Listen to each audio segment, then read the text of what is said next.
if you open a website and are alarmed by the not secure message that your browser throws at you, there are certain questions that are bound to come up in your mind. My name is Yadullah, you're watching Candid.Technology, and in this video we're going to answer all of them. So if you open a website and you see this error right here that says not secure, it essentially means that your website or whatever the site that you're trying to access is not secured using HTTPS. Generally this happens because the website's security certificate has either been expired or wasn't implemented in the first place, and that is pretty much it. You barely can do something about it because if a site isn't secure, it's most likely the fault of the developer. Now you can avoid the warning in your browser and still access the website anyways, but it's really not recommended. Now, while I just said that you can't really do anything about the issue, there are still some things that you can try, which mainly revolve around refreshing your browser or your internet connection to check if the site actually implemented some sort of verification measure in the time that your system was down. So let's go ahead and check them out. Now the first thing that you can do is manually change HTTP to HTTPS when in your website's URL.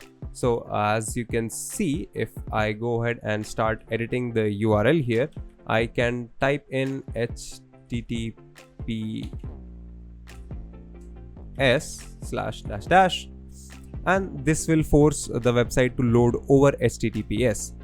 The problem is, unless the developer has not implemented some sort of TLS certificate, this method still won't work because HTTPS will end up just redirecting you to HTTP because there is no security certificate in place.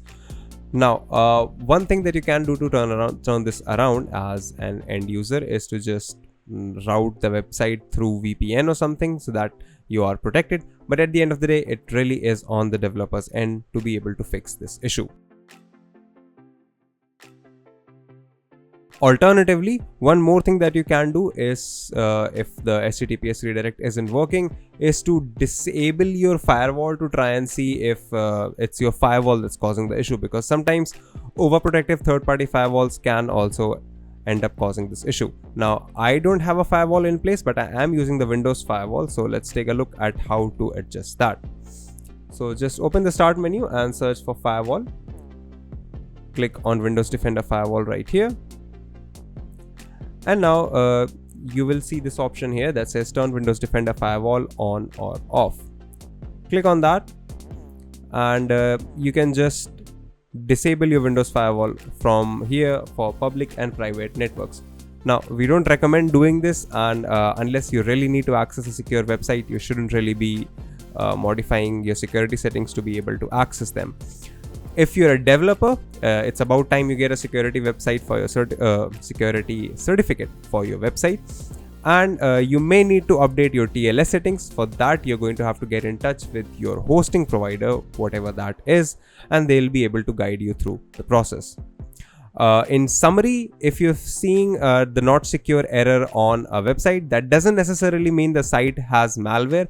It could just indicate that the developer hasn't installed the security certificates that verify that a site is secure. The site might still be secure and you might still be able to access and use it without any problems, but in most cases it's just better if you can avoid them to avoid them altogether. If you like these videos, consider subscribing, give us a thumbs up, press the bell icon and tell us in the comments below what more such content can we make for you.